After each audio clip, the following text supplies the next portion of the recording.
महाराष्ट्र दिनी धुळ्यात पालकमंत्री जयकुमार रावल यांच्या हस्ते ध्वजारोहण. महिला विधायकावर विरोधकांवर टीका. बंगालमध्ये भाजपचा झेंडा फडकेल असा विश्वास.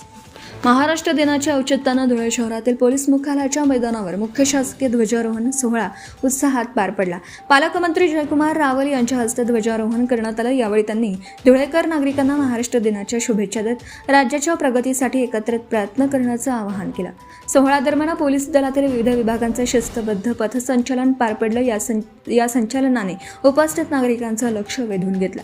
कार्यक्रमाला जिल्हाधिकारी भाग्यश्री विस्पुते यांच्यासह विविध शासकीय विभागांचा अधिकारी, लोकप्रतिनिधी आणि नागरिक मोठ्या संख्येने उपस्थित होते.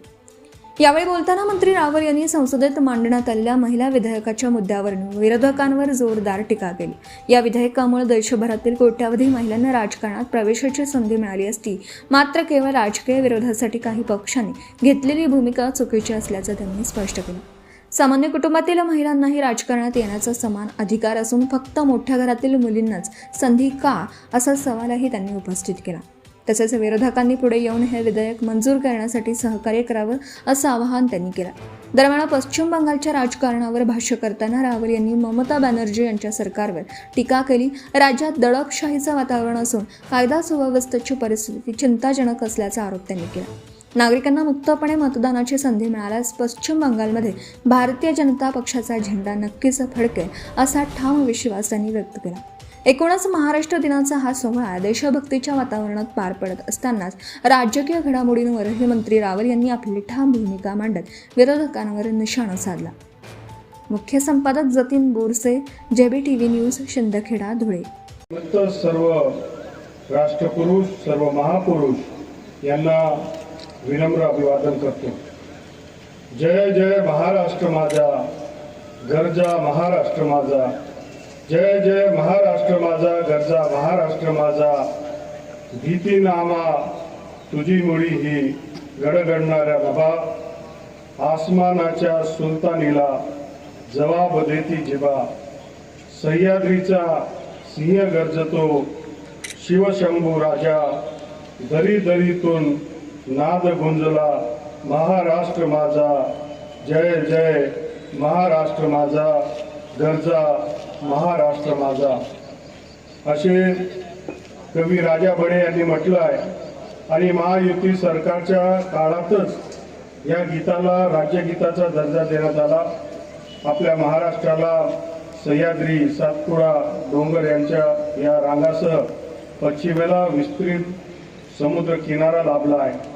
महाराष्ट्राची भूमी ही संतांची, वीरांची आणि कर्तृत्ववान व्यक्तिमत्वांची ही भूमी आहे. याच भूमीने देशाला अनेक रत्न दिले आहेत. त्यांनी आपला अलौकिक कामगिरीने आपल्या नावाचा ठसा उमटवला आणि याचा आपण सर्वांना अभिमान आहे. पश्चिम बंगाल याची परिस्थिती अत्यंत विदारक आहे, भयानक आहे. कायद्याचं राज्य तिथे नाहीये. अनेक तिथे निवडणुकीमध्ये माझ्या विरोधात तुम्ही प्रचार केला, मतदान केलं तर खून केलं जातं, बलात्कार केलं जातं. खरं तर तिथे कडक कारवाई झाली पाहिजे. आणि म्हणून मी देवाला प्रार्थना करतो की बंगालच्या सामान्य जनतेसाठी, गोरगरिबांसाठी, आमचा बंगाल वाचवण्यासाठी, त्याला बंगालला बांगलादेश होण्याच्या अगोदर आम्ही बंगालला वाचवलं पाहिजे. आणि देवाच्या आशीर्वादाने भारतीय जनता पार्टीचं सरकार तिथे यायला पाहिजे. जर त्यांनी कुठलं चुकीचं काम केलं नसेल, कारण ममता बॅनर्जीचं सरकार आहे, ते लोक खालच्या स्तरावरचं राजकारण म्हणजे लोकशाही ते मानतच नाही. आणि म्हणून तिथे अनेक त्यांनी वेगळे वेगळे प्रयोग, प्रयत्न, दडपशाही, दादागिरी त्यांनी केली आहे. पण जर खुल्या मनाने जनतेला मतदान करण्याची संधी मिळाली असेल तर 100% भारतीय जनता पार्टीचा भगवा, हा देशभक्तांचा भगवा, हा फळकणार आहे.